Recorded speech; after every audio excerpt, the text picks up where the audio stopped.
Buenos días, Santiago, ¿cómo estás? Buenos días, Matías, me siento muy bien. Bueno, me alegro. Bueno, vamos a dar comienzo a la ronda de preguntas que tenemos hoy que hemos preparado para ti, Santiago. Hoy tenemos charla con Santiago, que es el rector de la Universidad Técnica Particular de Loja, de Ecuador, y la charla que tenemos hoy es sobre desafíos que enfrenta la demanda de talento en el mercado digital de España y Latinoamérica. Como estuvimos comentando en lo que son en entrevistas anteriores, esta es una edición donde ponemos en contacto tanto empresas como talento de Latinoamérica y de España y por lo tanto, como habrá mucha gente, directores, futuros estudiantes, futuros profesionales, que van a ver la entrevista, si te parece bien, Santiago, te agradecería, por favor, si te puedes presentar brevemente a las personas que vayan a ver este video. Encantado. Me llamo Santiago Acosta, soy español de origen, también soy ecuatoriano por naturalización, llevo viviendo en Ecuador 26 años y en Latinoamérica más de 30, de forma que soy ya latinoamericano. Mi especialidad es la literatura, la lengua y la literatura, inglesa y española.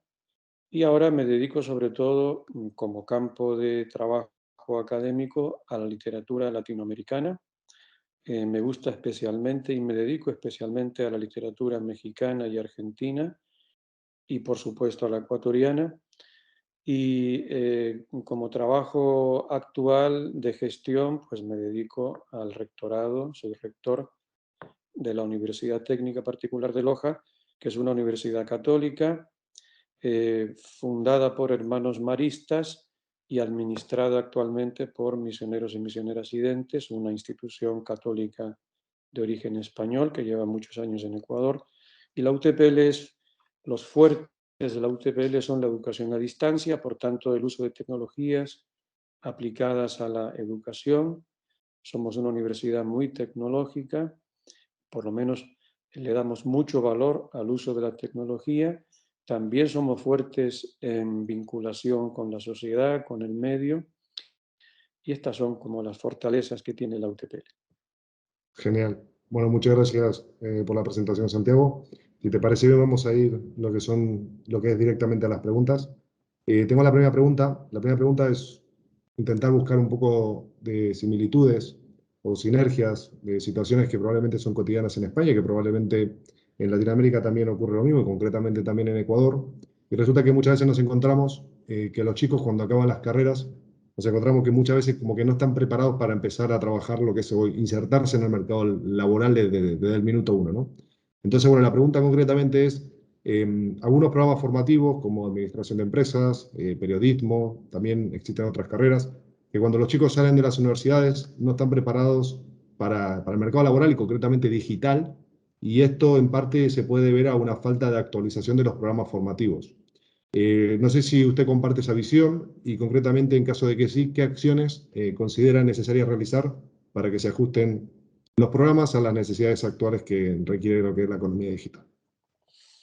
Sí, Matías, este es un tema clave en el mundo de la universidad de hoy. ¿Qué elementos, qué campos tiene que tener una carrera, ¿no? Desde mi punto de vista, una carrera tiene que constar de 4 campos o 4 áreas de formación fundamentales.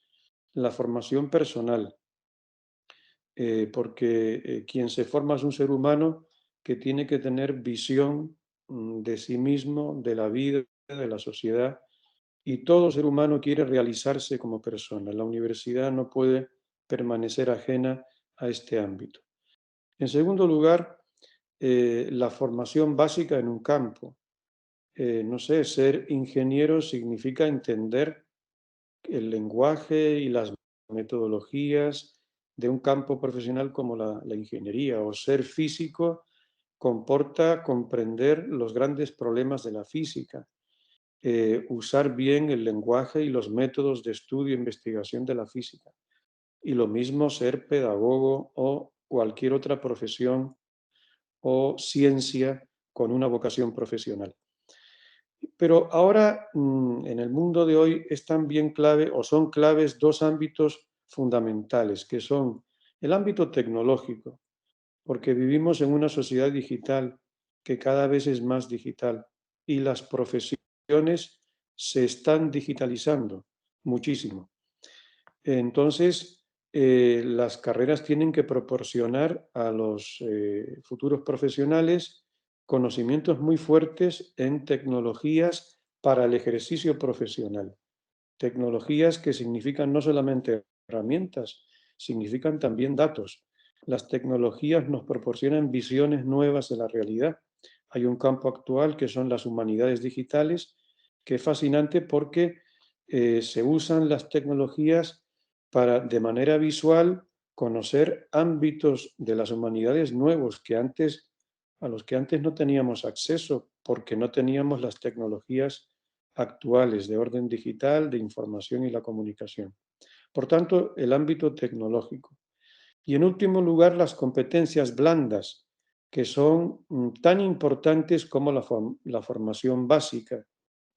¿Qué tipo de competencias son esas? Las digitales, que en parte se solapan con lo que he dicho anteriormente. Entre las competencias digitales están las informacionales, porque la información es el gran activo del mundo de hoy. Las universidades y muchas instituciones tienen como activo intangible principal la información, el conocimiento. Y en general las competencias blandas como la creatividad, la innovación, el emprendimiento, el trabajo en equipo, la comunicación, el pensamiento crítico, la solución de problemas. Y todo esto enmarcado en algo que a mí me gusta siempre destacar, que no por ser un tanto antiguo deja de tener vigencia, que es aquel informe que elaboró, el informe de Lors, que elaboró un equipo de expertos para la UNESCO, sobre los grandes ámbitos de aprendizaje en el mundo de hoy, que eran aprender a ser, aprender a hacer, aprender a convivir y aprender a aprender. Todos son importantísimos, especialmente el aprender a aprender dentro de este marco del aprendizaje para toda la vida. Hoy sabemos que la universidad, frente a lo que se pueda pensar, no puede transmitir a ningún futuro profesional todos los conocimientos que necesita para desenvolverse como ser humano y como profesional, pero sí le puede dar las herramientas para que aprenda de forma autónoma a lo largo de toda la vida. Luego, aprender a aprender es también un enfoque que es clave desde mi punto de vista en la formación.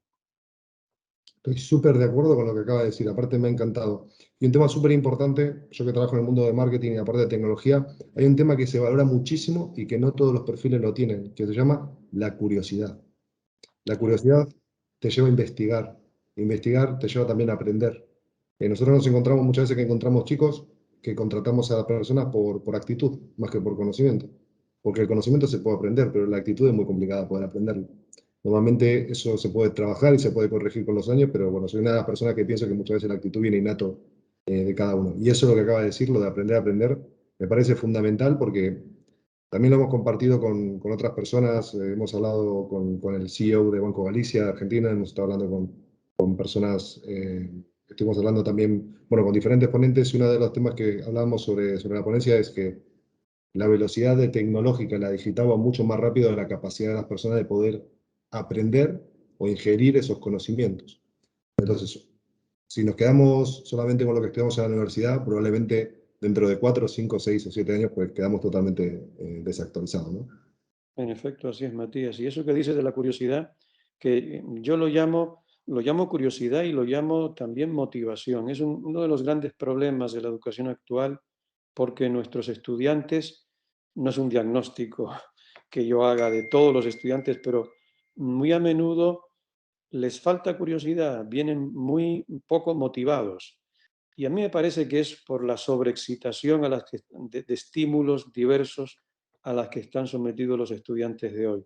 Y entonces la curiosidad, el indagar las claves últimas de los problemas, el hacerse preguntas, el pensamiento crítico, Todo eso es difícil, diríamos, motivarlo en los estudiantes de hoy, pero es el reto de los pedagogos y de los profesores, de todos, no solamente de los pedagogos profesionales, sino de todos los profesores.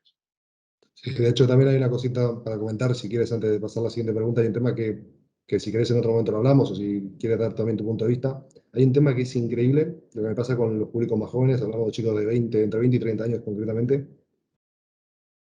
como que falta una constancia, como que falta el perseverar. Algunas personas a lo mejor entran a determinadas empresas y a los 6 meses abandonan el puesto de trabajo porque dicen que no ven impacto del trabajo suyo, ¿no? Cuando realmente con 6 meses y siendo becario, siendo pasantía o siendo un perfil junior que acaba de ser contratado, pues lógicamente esto es un camino largo. No sé, Santiago, si tú lo compartes, esa falta a lo mejor de compromiso que hay hoy en día con los trabajos.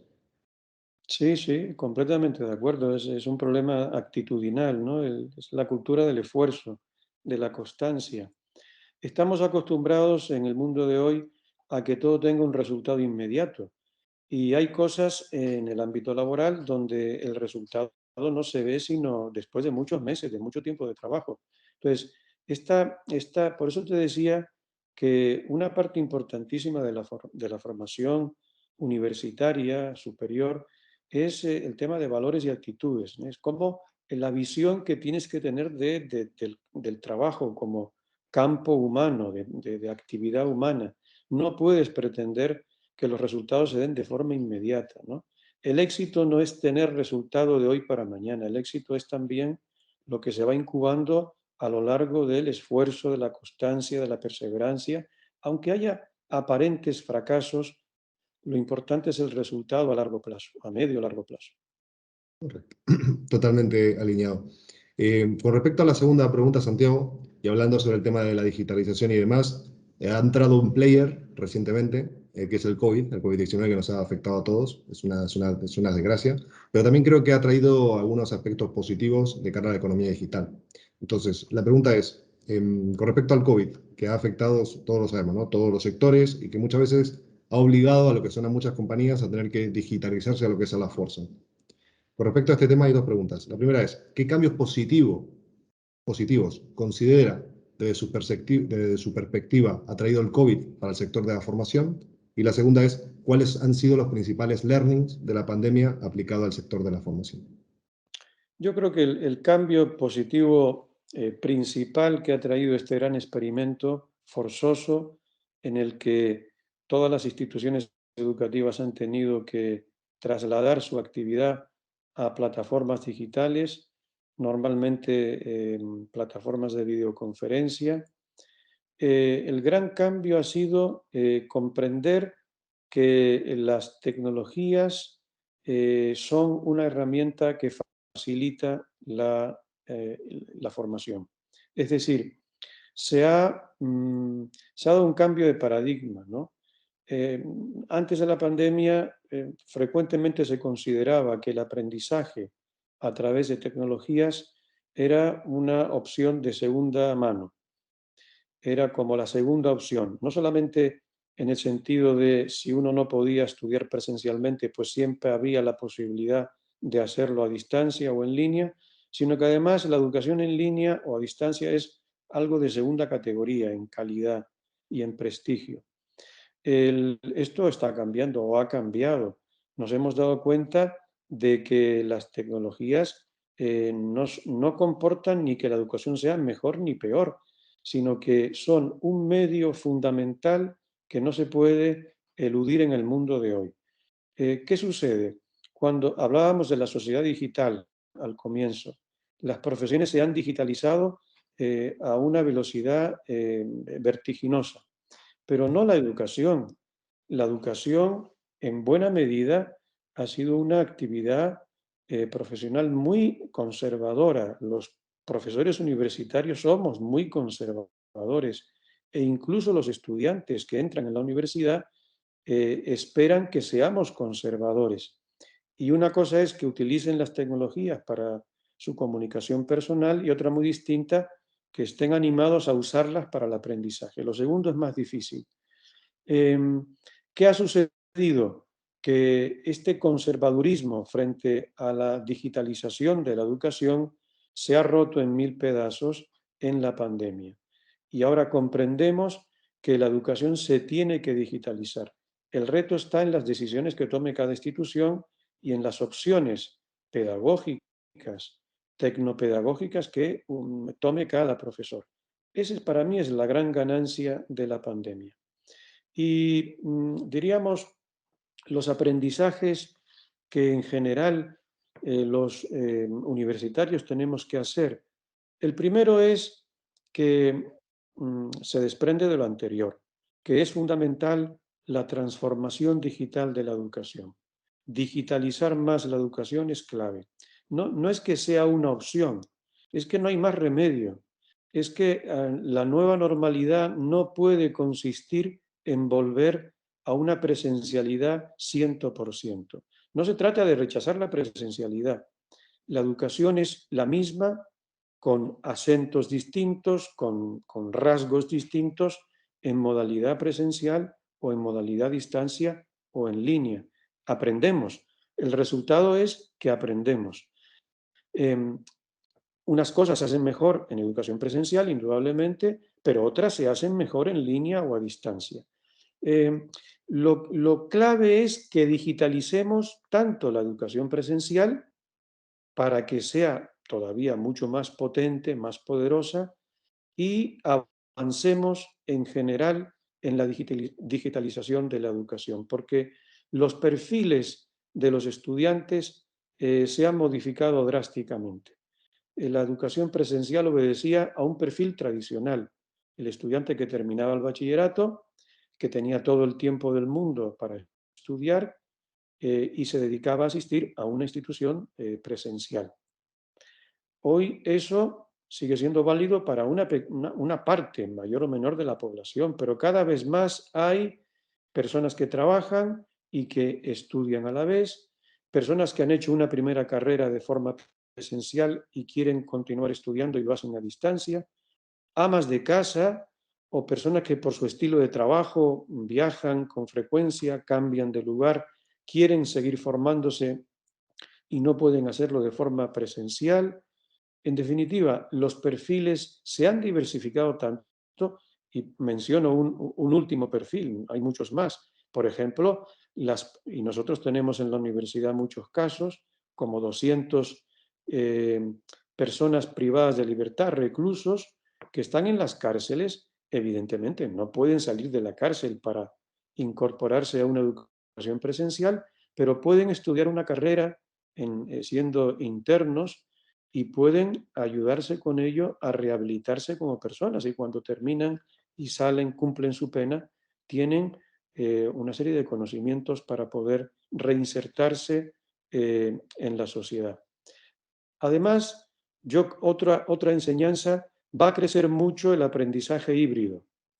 Podríamos discutir, no quiero ahora meterme en este tema, qué es el aprendizaje híbrido. Si hay tiempo podremos hacerlo. Y por último, yo creo que la educación en línea a corto plazo se va a hacer cada vez, va a fortalecerse muchísimo más. Yo no quiero decir que va a ser dominante, de ninguna manera. Vamos no al predominio de una modalidad, vamos a la confluencia de modalidades. Un tercer aprendizaje es el potencial transformador de las tecnologías en la enseñanza presencial. Lo decía antes, la enseñanza presencial en la nueva normalidad no puede ser 100% presencial. Tiene que ser una enseñanza o bien enriquecida por las tecnologías o bien decididamente híbrida. Y por último, y con esto concluyo, pero es un campo clave, es el de la ciberseguridad.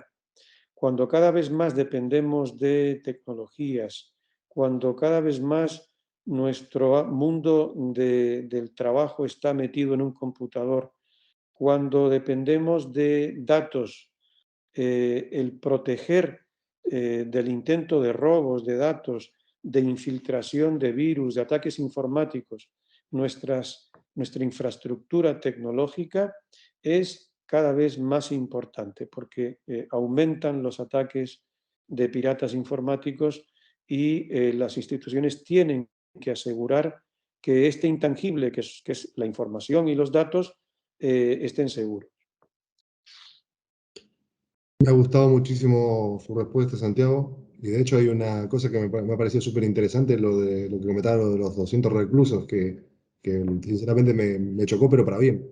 Le invitaría que si en algún momento tenéis algún caso de éxito y demás, si queréis compartirlo con nosotros o queréis que le damos, como se dice en España, ¿no? Que le demos bombo a eso y que puedan contar su experiencia, me parece súper interesante de cara a que confiemos en que hay una vía de reinserción social, ¿no? Que no dejarles apartados, marginados de la sociedad y que ya, lógicamente habrá errores y errores, ¿no? Habrá errores que se pueden perdonar y otros que no.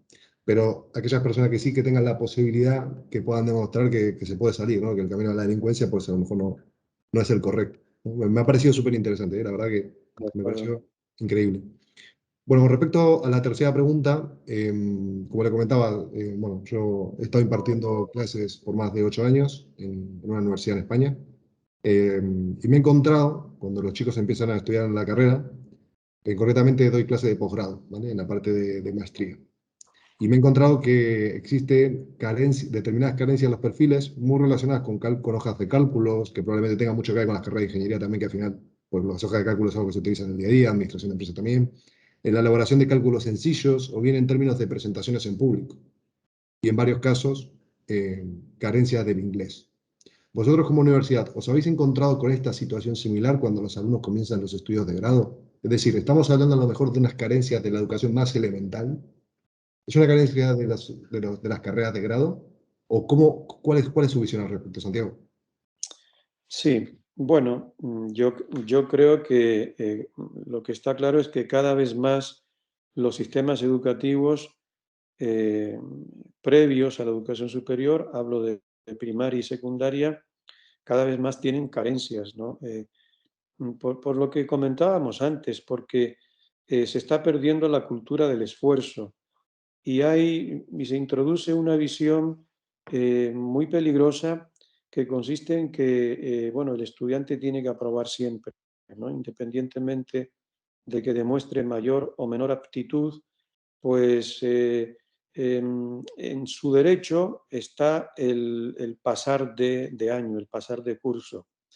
Yo creo que em, tampoco la evaluación puede ser una forma de castigo. No creo que la evaluación sea un instrumento por el cual castiguemos a las personas. Y tenemos que renovar nuestros enfoques de evaluación para que la evaluación no sea un medio de castigo o de descalificación o descarte de personas, y sí una forma de ayuda, de alertas, de una forma de ayudar al estudiante, ¿no? De motivarlo. Pero este es otro problema completamente distinto que no es el que me has planteado. Hay grandes carencias en la formación de los estudiantes que llegan a la universidad, carencias fundamentales. Yo hablo con profesores, por ejemplo, de matemáticas y me dicen que es que los estudiantes tienen lagunas y vacíos enormes, cosas que se suponen que tendrían que haber aprendido, pues simplemente no las saben. Y en la universidad muchas veces tenemos que dedicarnos, en vez de a llevar al estudiante a niveles de conocimiento cada vez mayores, a rellenar esos vacíos, a parchar esas lagunas. Y eso sí que es un lastre para la educación superior, el intentar enmendar las carencias con las que llega el estudiante, pero tenemos que hacerlo. Yo creo que las pruebas de diagnóstico son fundamentales, no siempre se hacen en la universidad, y pruebas de diagnóstico incluso personalizadas.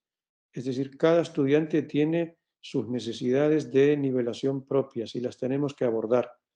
Alguien se preguntará, bueno, pero eso es imposible, no tenemos profesorado suficiente para dedicarnos a una formación personalizada a ese nivel. De nuevo, las tecnologías y la digitalización de la enseñanza nos ayuda. Las universidades pueden tener una batería de cursos preparada, incluso de MOOC, y cursos en general virtuales que están al servicio de los estudiantes dependiendo de este perfil personal de necesidades de nivelación que cada uno de ellos tengan. Es decir, hay soluciones a estos problemas. Y luego yo creo que hay que diversificar los enfoques de formación de los estudiantes en la universidad.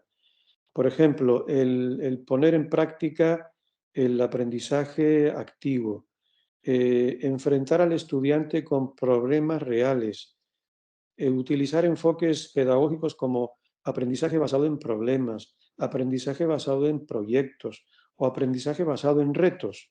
Ponerle retos a los estudiantes que tengan que enfrentarse y en esos retos tienen que utilizar la herramienta del Excel, utilizar presentaciones en PowerPoint, utilizar toda una serie de habilidades, pero aplicadas ya a problemas y retos reales, que hace que el estudiante los aprenda porque son parte fundamental en la resolución de un problema. A mí me parece que tenemos que romper el esquema único de la clase expositiva, de la clase magistral, que no es que desaparezca, tendrá su lugar, pero no puede ser el enfoque predominante. El estudiante tiene que asistir a una clase magistral, pero luego tiene que trabajar en grupos, tiene que trabajar en función de retos, de problemas. Lo tenemos que exponer a problemas en la vida real. Lo tenemos que vincular con los problemas sociales de una comunidad. ¿Cómo ayudamos a una comunidad a resolver el problema de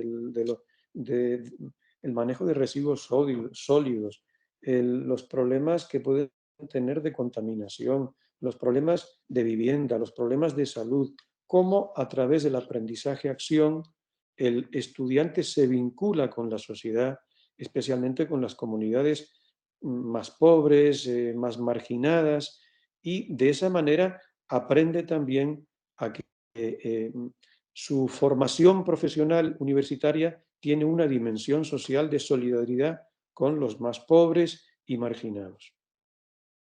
Me ha encantado su respuesta, Santiago, y de hecho me ha hecho mucho reflexionar mientras usted estaba comentando su respuesta, porque estamos ante una transformación digital en dos facetas, ¿no? Desde el punto de vista del estudiante, pero también desde el punto de vista del profesor. De hecho, estaba hablando el otro día con otro compañero de la universidad y me decía que las clases magistrales, que son las clases tradicionales, seguir haciendo eso es lo más fácil para el profesor, ¿no? Tenemos que salir de esa zona de confort, trabajar con lo que comentaba de la parte de las aulas híbridas, poner retos. Incluso en algunas universidades también se está hablando de que determinados alumnos puedan hacer la carrera mientras están trabajando en una empresa. Que eso, por ejemplo, para España es muy disruptivo, pero eso pasa en Reino Unido, ¿no? En España vamos un poquito intentando seguir los pasos, pero primero hay que conseguir que las empresas permitan o fomenten que determinados estudiantes puedan acabar sus carreras trabajando en el mundo empresarial. Y me decía, y yo le decía a esta persona, decía, pero esto es difícil, ¿no? Me dice, sí, pero bueno, va a haber fondos europeos. Entonces, cuando hay fondos europeos, pues las empresas, lógicamente, también fomentan a que eso también ocurriese, ¿no? Estaría bueno que en Latinoamérica también ocurriera lo mismo. Ajá, desde luego. Así que bueno. Bueno, la última pregunta es una pregunta relacionada bueno, entiendo que usted al final es el rector de la universidad, pero imagínese que le estaría dando un consejo al hijo de un amigo y resulta que ese hijo de su amigo le pregunta, Santiago, dada su experiencia en el mundo académico, en el mundo empresarial, la información que tiene usted del mercado, si usted, yo que soy estudiante o que quiero empezar mis estudios, me recomendaría una carrera, ¿qué tres carreras me daría como opción? ¿Qué tres carreras consideraría usted que probablemente serían las mejores para garantizar la mayor probabilidad de éxito profesional?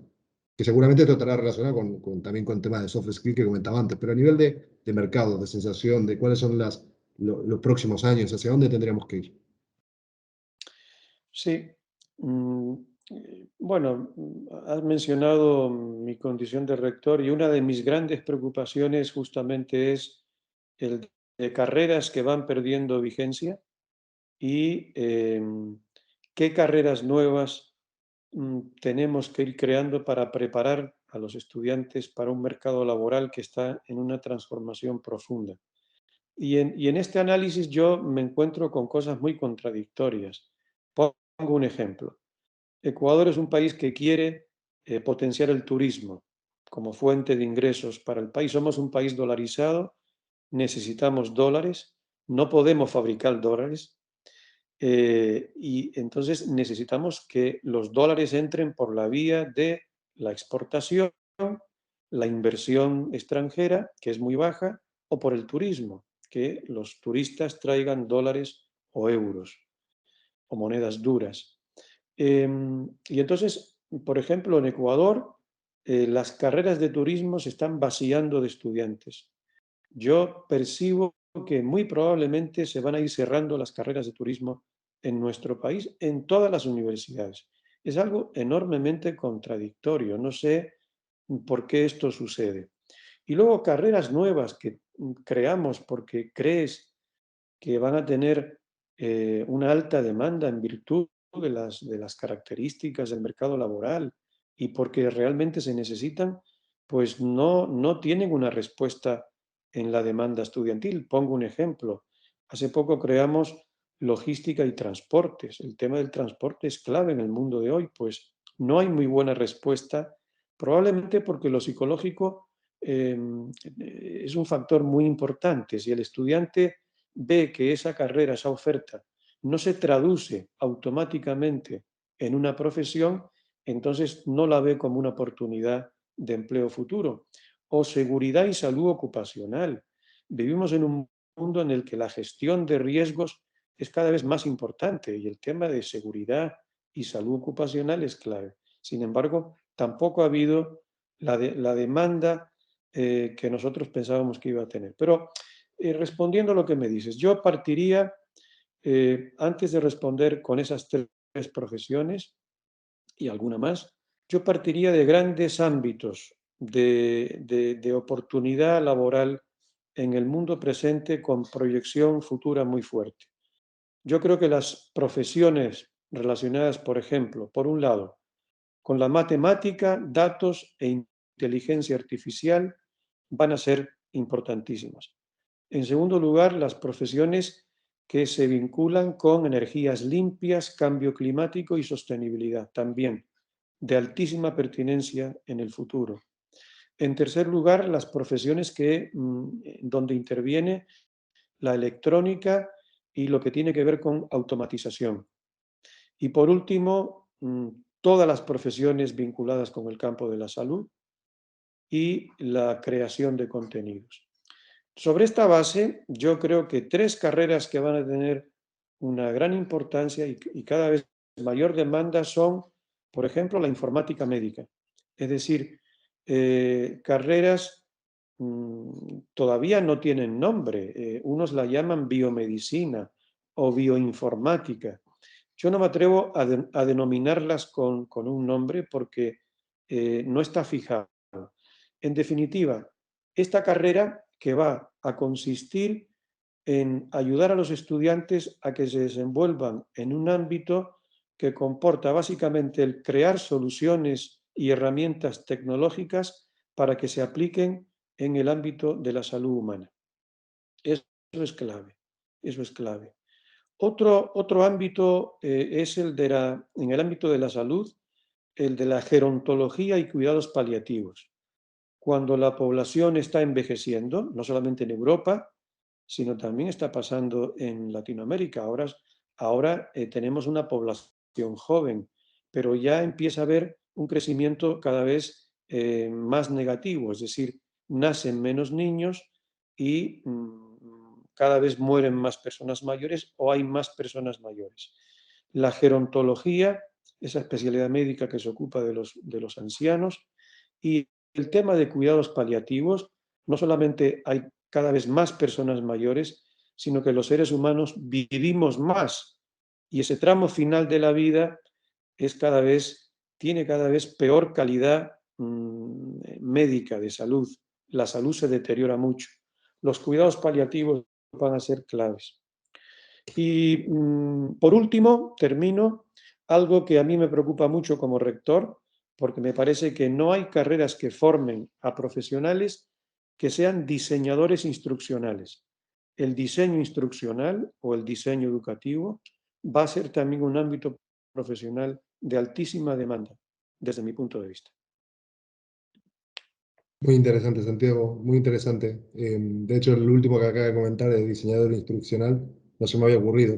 Y de hecho tiene un ámbito también académico y un ámbito también profesional, ¿no? Toda la parte de Sí, coaching, la parte de profesionales, la parte dinámica de equipos de trabajo, me ha parecido muy interesante. Dos cosas interesantes lo que acaba de decir. Es una de las cosas que me llama la atención. Yo me acuerdo hace 15 años atrás, nadie estudiaba matemáticas, muy poca gente estudiaba matemáticas. Y uno de los temas que nos preguntamos cuando éramos chicos, íbamos al colegio, decía, pero ¿para qué estoy estudiando la parte de las integrales, las derivadas? ¿Para qué lo voy a utilizar? Fíjate que yo sé cuándo le vi sentido eso en la carrera cuando vi econometría. Dije, Mm. ahora entiendo para qué eran las fórmulas, ahora entiendo para qué son las fórmulas, ¿no? Pero hoy en día la parte de los matemáticos, al menos en España y seguramente en Ecuador y Latinoamérica, debe estar pasando lo mismo, para todos los perfiles de Big Data, para todos los perfiles Ujú. relacionados con la parte de tecnología aplicada a los datos, que era un tema que comentabas, están siendo muy demandados. Sí, sí. Así que eso me pareció súper interesante también. Y luego lo segundo interesante, lo que comentabas con el tema de la población. Es verdad que en Europa ya lleva 20 años o 10 años donde es preocupante la parte de desequilibrio de la pirámide, donde hay cada vez se está prácticamente invirtiendo, donde hay cada vez más mayores y menos jóvenes. Y luego también el reto que tenemos los jóvenes, el cual me incluyo, y los chicos que están haciendo la carrera de ahorrar para el día de mañana, ¿no? Porque yo no sé si dentro de 20 o 30 años van a haber, o 30 o 40 años, arcas públicas para pagar lo que son las jubilaciones, ¿no? Entonces, la responsabilidad de uno de que tiene 20 años de decir, tengo que ahorrar para mi vida, para comprarme una casa, para tener familia, pero también para mi retiro, porque no va a haber otra tercera persona que no sabemos cuál va a ser el papel del Estado, ¿no? Dentro del día de mañana. Lo cual es un tema Sí, que también me preocupa. No sé si también comparte esa sí, preocupación. completamente, completamente. Yo no solo en Ecuador, veo que también en muchos países el tema de la jubilación futura de los que ahora son profesionales jóvenes cada vez está más comprometida porque los sistemas de seguridad social no tienen dinero incluso para pagar las jubilaciones de mañana, ¿no? Las actuales a duras penas y la de dentro de unos años muy difícilmente. En efecto, el futuro tiene retos inmensos y uno de estos es cómo podemos asegurarnos ese tramo final de la vida de nuestra jubilación. Va a ser crítico, estoy completamente de acuerdo. Hay una frase que se dice mucho en Argentina que dice, no dormirnos en los laureles, ¿no? A pesar de que Sí, tenemos 20 años, yo siempre lo que le digo a mis hermanos pequeños y a los chicos jóvenes es, lo que hagas de los 20 a los 30 años te va a marcar para el resto de tu vida. sí, sí, sí, indudablemente. Y no podemos dar por seguro nada en el mundo de hoy, ¿no? Es verdad que todos estamos eh, seguros de que un día, si cotizamos ahora, pues recibiremos una jubilación. Pero eso puede estar en riesgo. Eso no es, nadie garantiza que eso vaya a suceder dentro de 10, 20 años, ¿no? Luego hay muchas cosas inciertas y tenemos que movernos. En efecto, em, el futuro hay que construirlo, eso está clarísimo. Y no lo podemos construir sobre la base de seguridades supuestas de lo que se va a dar de manera invariable. No, no hay nada seguro, en absoluto. Estoy totalmente de acuerdo. Bueno, Santiago, ha sido un enorme placer para mí haber tenido este diálogo con usted. Le agradezco muchísimo su tiempo. Es un enorme placer contar con alguien como usted en Digital Hub. Y muchísimas gracias. Gracias a Digital Hub, me parece que las preguntas han sido muy motivadoras y desde luego, bueno, me comprometo a visitar la plataforma, la página web de Digital Hub para conocer las distintas respuestas a preguntas tan intrigantes y estimulantes. Y gracias a ti, Matías, por la conversación. Muchas gracias.